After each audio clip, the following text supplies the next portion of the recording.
Well, they vote for PAS because they wanted to teach Barisan National a lesson, and PAS downplayed the question of Islamic State. So if that is brought to the fore, I think it will be a very different situation. So our role is to ensure that this does not recur again. Your fear is still there. The people's fear rather than our fears.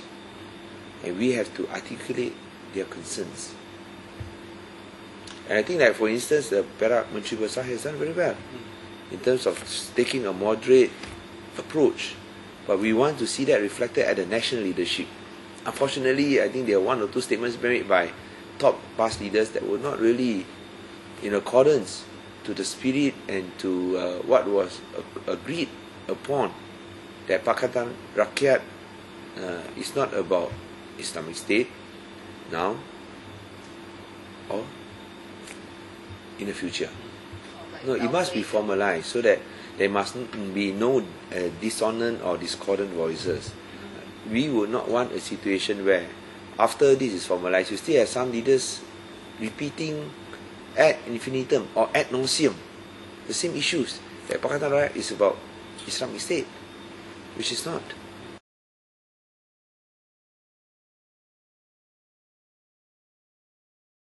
No, I think let this be formalized. I mean, for me to say at this stage would be premature, because we want it to be formalized with a concrete structure. We want it to be formalized so that it's very clear that we have a common program, a common framework.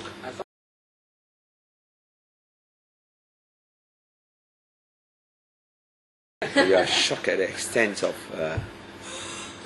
what is happening in the state. I think we always expect things to be not quite right, but when it hits you and you see what's happening, you're still shocked by it.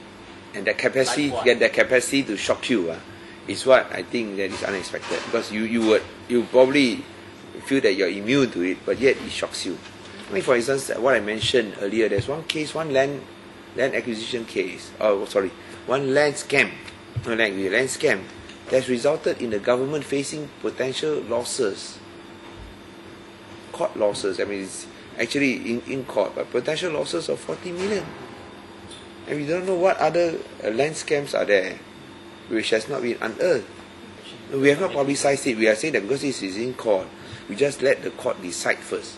But I think we are concerned. Definitely we are concerned, because you're talking about huge sums of money. I think that, of course, the wastage, the fact that when you talk about decisions made which we cannot understand how it can be in the public interest, I think there are very many such cases like that.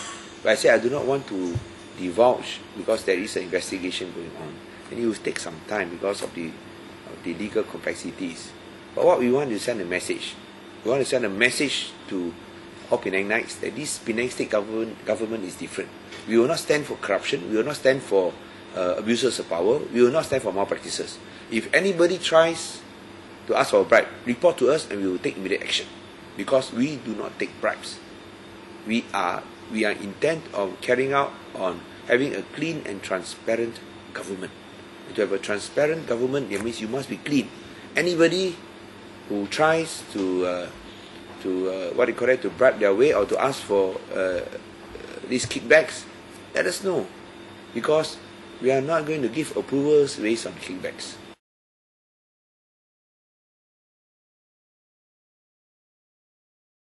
No, we intend to do so, but I think there are some legal complications, because the federal government has written to us asking us to have a uniform practice. So we are still looking and awaiting at their communication.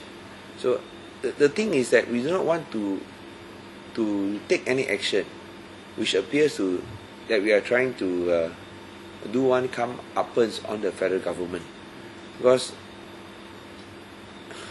there have been attempts to punish Penang or punish certain states, because we try to do things which are in the public interest but not in the Barisan National's interest. And I think that is unfortunate. But as I said, we want to protect the interests of the people. As long as we achieve our ends, even though it may be a bit later, I think we are willing to wait it out.